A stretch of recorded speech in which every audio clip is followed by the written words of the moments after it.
बोलो भारत माता की। આજના કાર્યક્રમના કેન્દ્ર બિંદુ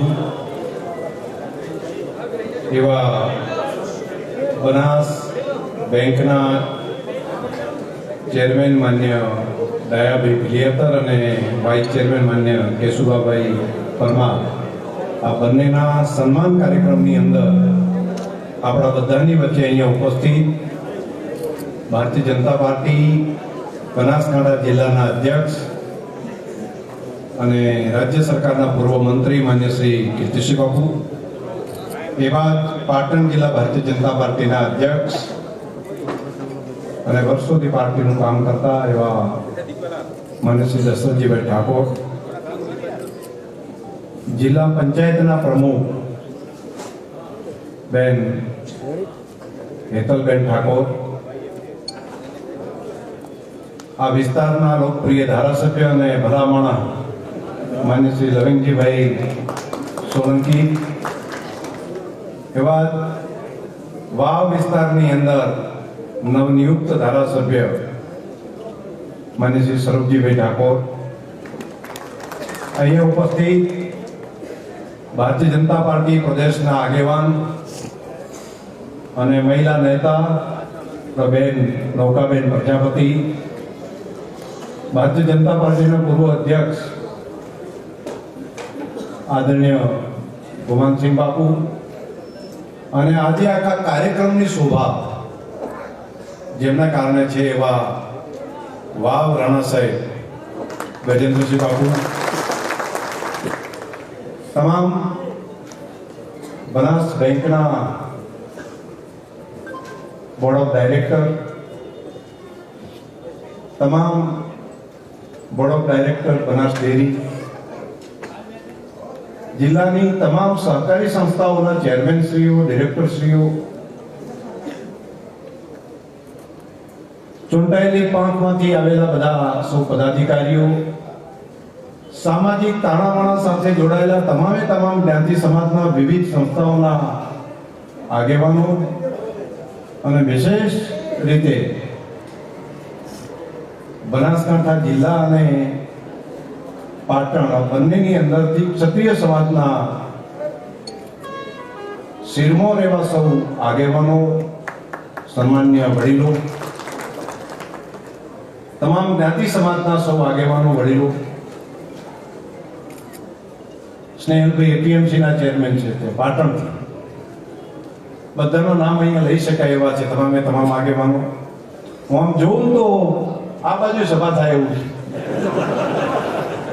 આ બાજુ ભરો તો આ બાજુ સભા થાય એવડો મોટું સ્ટેજ પણ રાખ્યું છે. એટલે રાધનપુરના આંગણે મને એમ છે કે આવડું મોટું સ્ટેજ પહેલી વાર છે.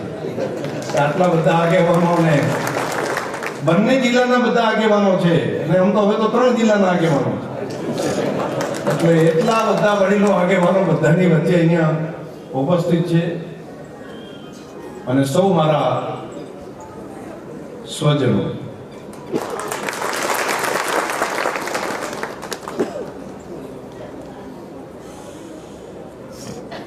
ક્યારેક નિશબ્દ થઈ જવાય, એટલા બધા આત્મીયતાથી બધા ચહેરાને એમ જુઓ ને તો બધા ઓળખીતા, અને એક વ્યક્તિની સાથે એક નાનો ઇતિહાસ આવી જાય. જયંતિ કાકા છે ને નામ લેવા બધા, હમણાં ગાંડાલાલ ને બચ્ચુજી, સરદારજી બધા અહીંયા વીરભાઈ બધા એમ કહેતા હતા કે આખા ખબર મેં તો પણ હું દેખાવું લે, ચિંતા ના કરે આગળ પેલા બધા હું બેઠો જોતો હતો. તો એ કેટલો અંદરનો ભાવ બધાનો એક નો બધાનો હોય.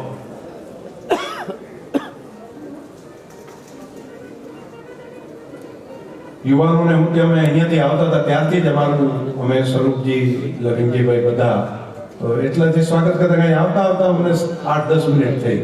તો એ પ્રેમ, લાગણી, સ્નેહ બધું. અને આજે કાર્યક્રમ છે આ બંને જણાનો, વરરાજા કે જે કોઈ મોવડીઓ બે છે ને સ્વાગત તમે મારું વધારે કરી નાખ્યું. એટલે મને એમ થોડું મનમાં પેલું લાગતું હતું કે આ મારું સ્વાગત આટલું બધું તમે વધારે પડતું પેલું લાગે, પણ એ તમારો પ્રેમ અને સ્નેહ છે. અને બંને ચેરમેન અને વાઇસ ચેરમેનનું મોટું મન છે. એટલે એમને મારું સન્માન વધારે કરાય. બાકી આજનો કાર્યક્રમ આખો છે બેંકનો કાર્યક્રમ છે.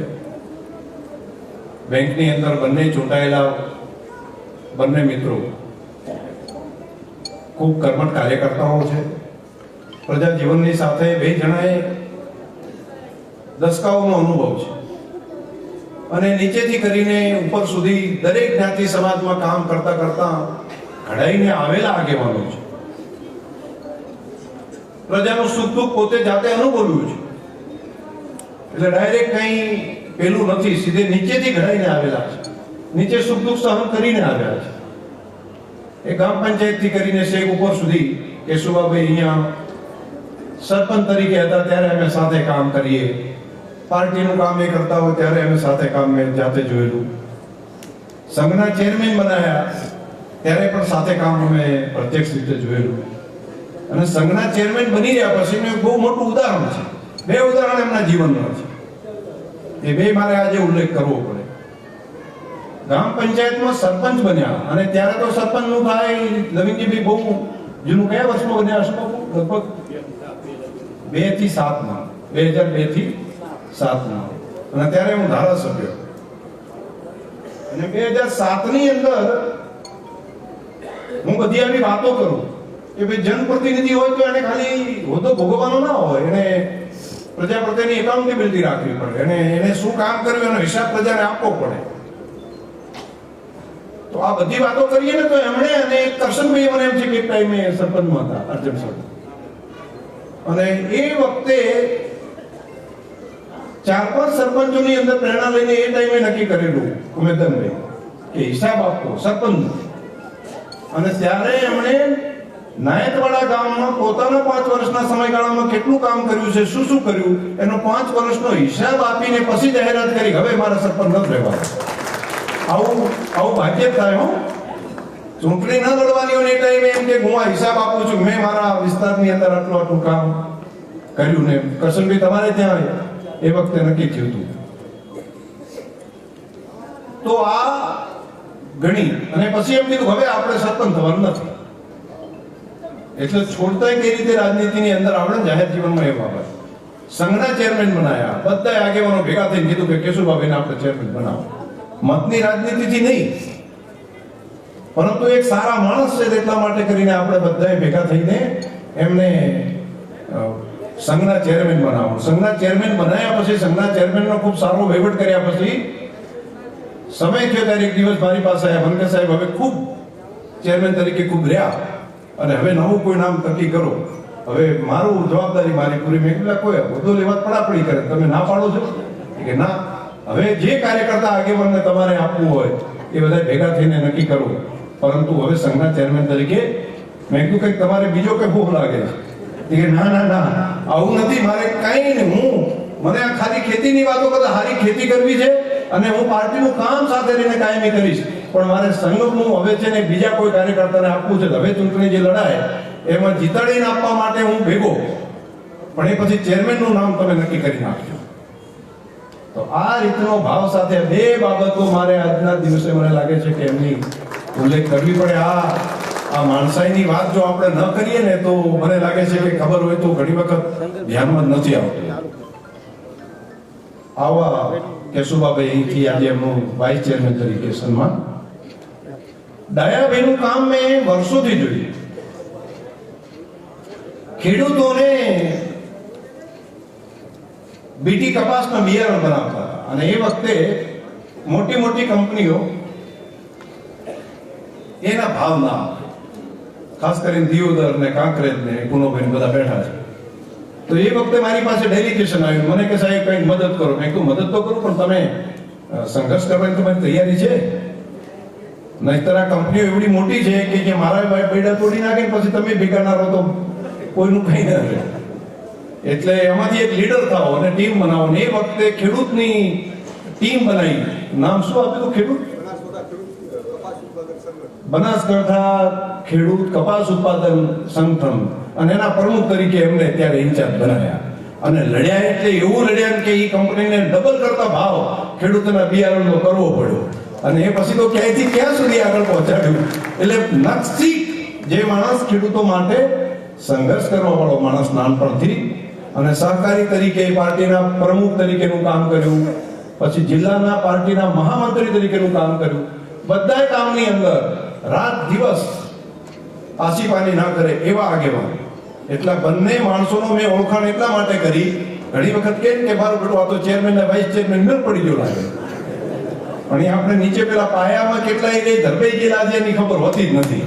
એટલે આપણે ઉપર કોની ઇમારત બધી જોવા, પરંતુ ઘર પરિવાર બાકી એના માટે કેટલો સમય અને સંઘર્ષ કર્યો હોય ત્યારે આગેવાની આટલા સુધી પહોંચતી હોય છે.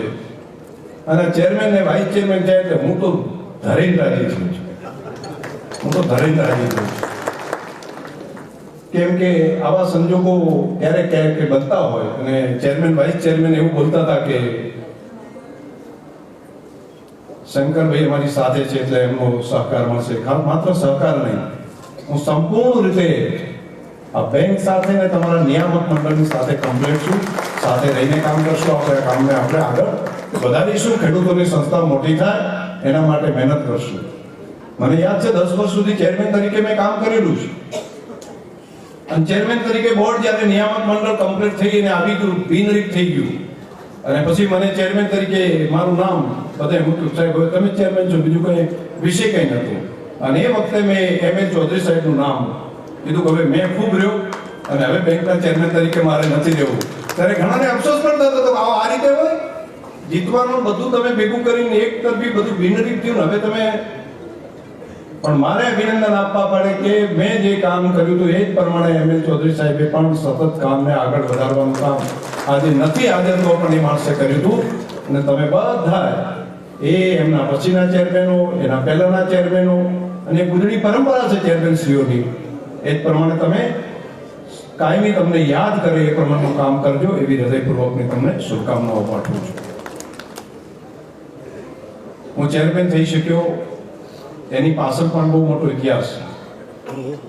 સહકારની રાજનીતિમાં આવવા માટે મને સાંતરપુર તાલુકાએ ડિરેક્ટર તરીકેના આગેવાનો ભેગા થઈને મને નક્કી કર્યું કે મારે યાદ કરવું પડે. ત્યારે હાજર ઘણા બધા નથી.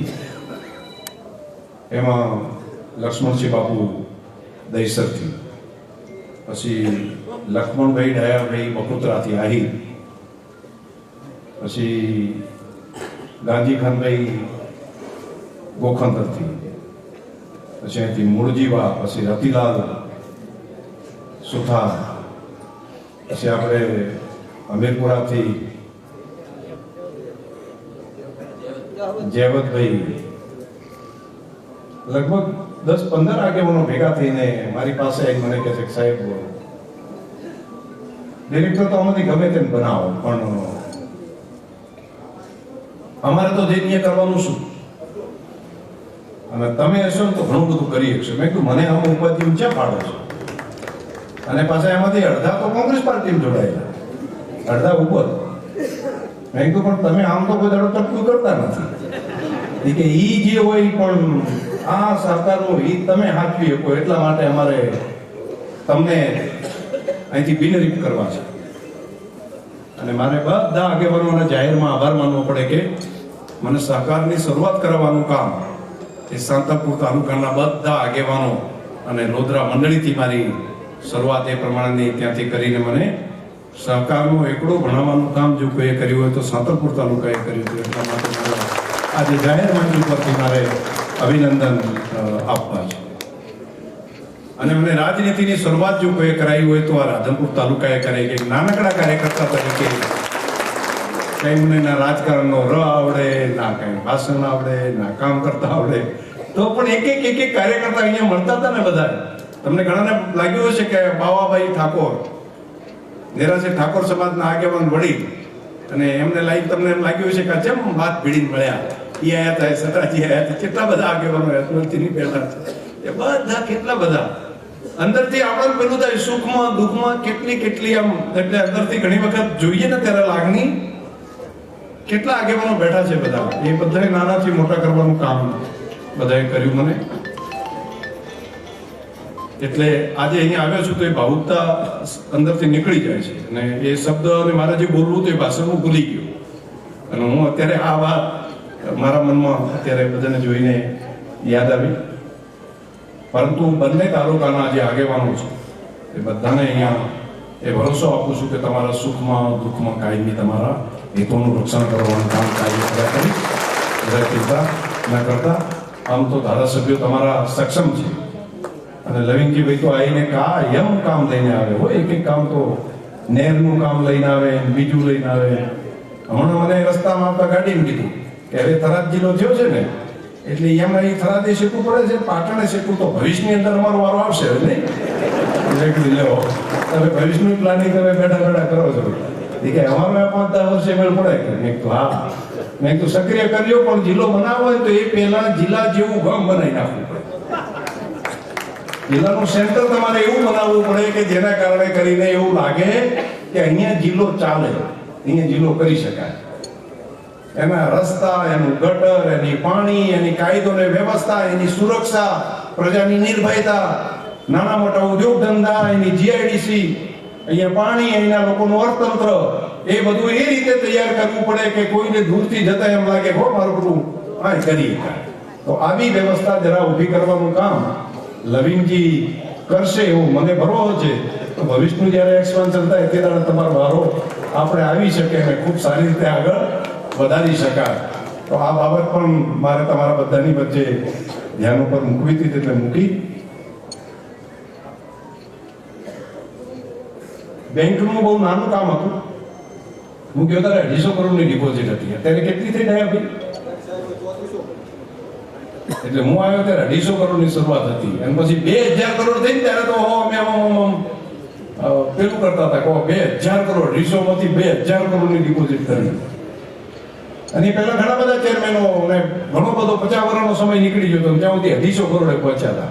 અને એ 10-12 વર્ષના ગાળામાં આટલે પહોંચ્યું અને અત્યારે 3500 કરોડ સુધી પહોંચ્યા છે. એટલે બેંક ખાસી મોટી છે. અને 250 કરોડની ડિપોઝિટમાં એવું નક્કી કર્યું હતું, વિચાર કર્યો હતો કે ખેડૂતોને 7% દરે ધિરાણ આપવું. પછી એમ કર્યું 4% આપવાનું. પછી નક્કી કર્યું કે 1-10 વર્ષમાં 0% દરે રાજ્ય સરકારની મદદથી આવડું નાની બેંક અને એ ટાઈમે એવડો વિચાર કરીને એને આગળ વધાર્યું હતું. હવે તો તમે ખૂબ સારા સક્રિય છો અને રાજ્ય સરકાર, કેન્દ્ર સરકાર પણ તમારી સાથે છે. ખેડૂતલક્ષી ઘણી બધી યોજનાઓ છે અને તમે તમામ જ્ઞાતિ સમાજને, ખેડૂત સમાજ કહીએ છીએ ને આપણે, ખેડૂત સમાજ એટલે એમાં દરેક જ્ઞાતિ આવી જાય, એમાં કારીગર વર્ગ પણ આવી જાય, એમાં નાનામાં નાનો માણસ પણ આવી જાય. ખેડૂત સમાજ કોઈ શબ્દ બોલે એટલે દરેક જ્ઞાતિ સમાજ એની અંદર આવી જાય. જે ખેતી સાથે, ધરતી સાથે, માટી સાથે જોડાયેલા હોય એ બધા એની અંદર આવી જાય. તો એના માટેની આ એક સરસ બેંક છે. હવે એમાં વેપારી માટેનું પણ કામ તમે ચાલુ કરો. એમાં એપીએમસી ના વેપારીઓ હોય, ગામ નગરના જે વેપારી હોય, નાના મોટા કારીગરો હોય, એનું પણ તમે જોઈને ધિરાણ આપવાનું ચાલુ કરવું પડે. એટલા માટે કે હવે વોલ્યુમ તમારું મોટું થયું છે અને જોઈને વિચારીને આ બેંકનું ફલક મોટું કરો. તો સૌની બેંક બનાવો. ખેડૂતોની તો બેંક છે પણ બધાની બેંક, એ રીતનો ભાવ તમે આવનારા સમયમાં ઊભી કરશો તો એ થઈ શકે એવું છે. એના કારણે ખેડૂતોને ફાયદો થશે, બેંકને પણ ફાયદો થશે. રાધનપુરમાં હું આવ્યો છું. તો આજે આવ્યો છું તો એક વાત તમારી પાસે, નવી વાત મારે મૂકવી છે. દૂધની ક્રાંતિ જે પ્રમાણે કરીને એ પછી હમણાં એક નવી ક્રાંતિ કરી છે ગેસની. ગોબર એટલે ગાય કે ભેંસ એમાંથી 3 વસ્તુ આપે છે. આમ તો એનું અમૂલ્ય છે. ગૌ તો જીવનથી કરીને મૃત્યુ સુધી આશીર્વાદરૂપ છે ગૌ માતા તો. પરંતુ અત્યારે હાલ એક દૂધની આવક માણસને આપે છે, જીવતા રાખે છે. એવું જ એક છાણ આપે છે, ગોબર આપે છે. એ પણ લગભગ 10 લીટર જેટલું દૂધ રોજનું, છાણ મિનિમમ આપે છે. વધારે કરીને 18 થી 20 કિલો જેટલું છાણ રોજનું ગાય ભેંસ આપે. અને એવું ત્રીજું ગૌમૂત્ર આપે છે. તો ગોબરની કામ એ દેશમાં પહેલી વખત આપણે શરૂઆત કરી. અને ડીસાની આ બાજુ દામા ગામ છે ત્યાં ગોબરમાંથી વેલ્યુ એડિશન કરી શકાય, એમાંથી ખાતર બનાવાય, એમાંથી દવાઓ બનાવાય, એમાંથી ગેસ બનાવીને ગાડી ચાલી શકે, આ માટેનું કામ હાથ ઉપર લીધું. એમાં સફળતા મળી. અને સફળતા મળ્યા પછી દુનિયાભરની ઘણી બધી કંપનીઓ આપણા ભેગી જોડાવા તૈયાર થઈ બનાસ ડેરી સાથે. અને સુઝુકી કંપની, મારુતિ સુઝુકી કંપનીએ બનાસ ડેરી સાથે કરાર કર્યા અને આપણને 250 કરોડથી વધારે રૂપિયા એને આપવાનું નક્કી કર્યું કે આવા ગેસ બનાવો તો ભવિષ્યમાં ગાડીઓ ચાલી શકે. અને એના પ્લાન્ટો આપણે ચાલુ કર્યા છે, 4 પ્લાન્ટ એક સાથે ચાલુ કર્યા છે. લગભગ 200-300 કરોડથી વધારાનું રોકાણ પણ કરવા આપણે આગળ વધી રહ્યા છીએ. આ ક્રાંતિ પછી અમને લાગ્યું કે ગૌમૂત્રમાંથી કંઈ કરી શકાય કે કેમ. તો ગૌશાળાઓ ઘણી બધી ચાલે છે, તેમાં બધી ગાયો દુવા દેતી નથી હોતી, પણ છાણ અને ગૌમૂત્ર તો આપે છે. તો જો બેની વેલ્યુ એડિશન કરી દઈએ તો ગૌશાળાઓ તો બિલકુલ એમને એમ ચાલે એનો ખોરાક. નહીંતર દાન કરીને કેટલા બધા મહેનત કરતી હોય છે, મજૂરી કરતા હોય છે, બધાની પાસે આપણે દાન લઈને ચલાવવું પડતું હોય છે. તો બે કામ, અને ગૌમૂત્રનું વેલ્યુ એડિશન જો થાય તો બહુ મોટું કામ થાય. અમે છેલ્લા 2 વર્ષથી કામ આને આગળ વધાર્યું હતું. એમાંથી 4-5 મોટા ચમત્કારો મળ્યા છે. એક તો ખેતીની અંદર જે વસ્તુ નાખવાની થાય એમાં રામબાણ ઉપાય છે. ડીએપી અને યુરિયા બેનો ઓપ્શન ગૌમૂત્ર છે.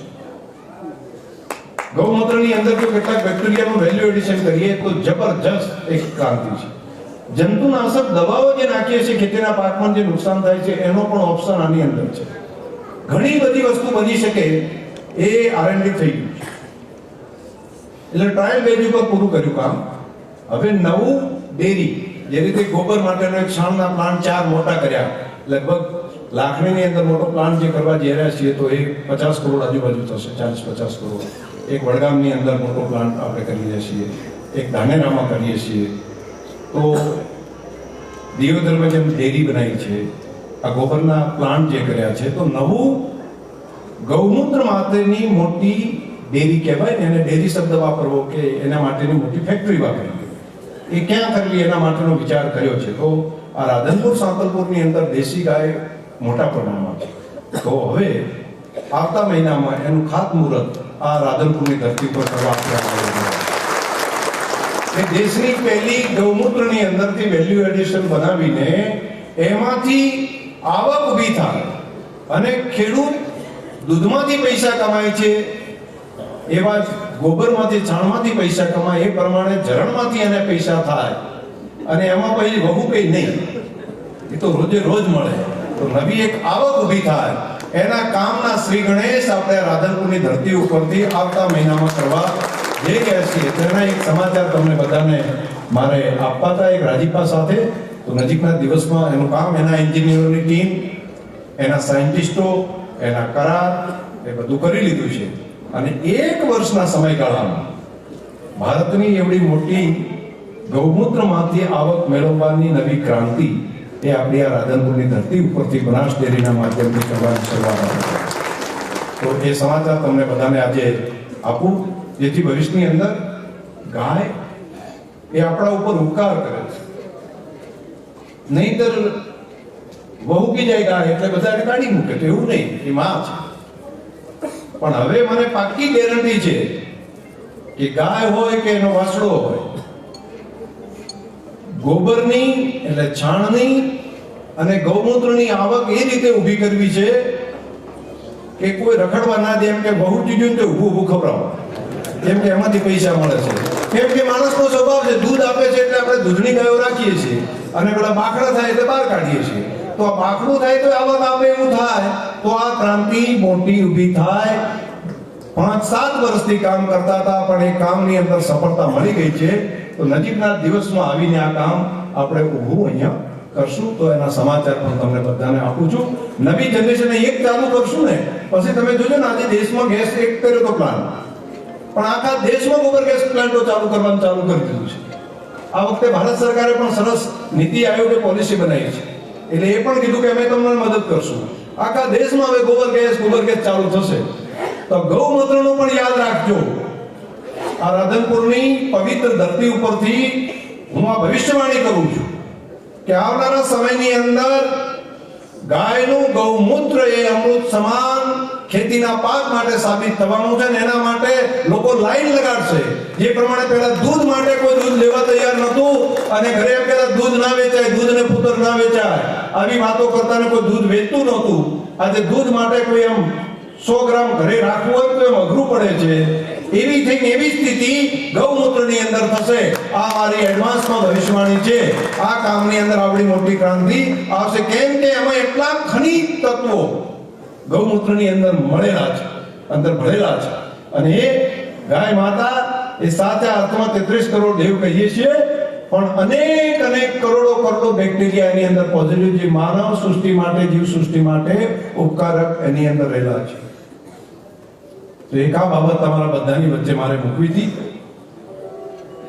એક નજીકની અંદર ગૌ સંવર્ધનનું કામ અને સારી પાડી, સારી ઓલાદ તૈયાર થાય એનું કામ એ આપણી ડેરી હાથ ઉપર લીધું છે. એના કામમાં હું અગાઉ આવ્યો હતો ત્યારે વાત મેં કરી હતી. માત્ર 8-10 જણા તૈયાર થયા છે. બ્રીડિંગનું કામ એ નવો એક ધંધો થશે. બ્રીડિંગ કહું છું એટલે તમને સીધી વાત કરું, પાડી અને વાસળી ઉછેરવાનું કામ નવો વ્યવસાય ઉભો થશે.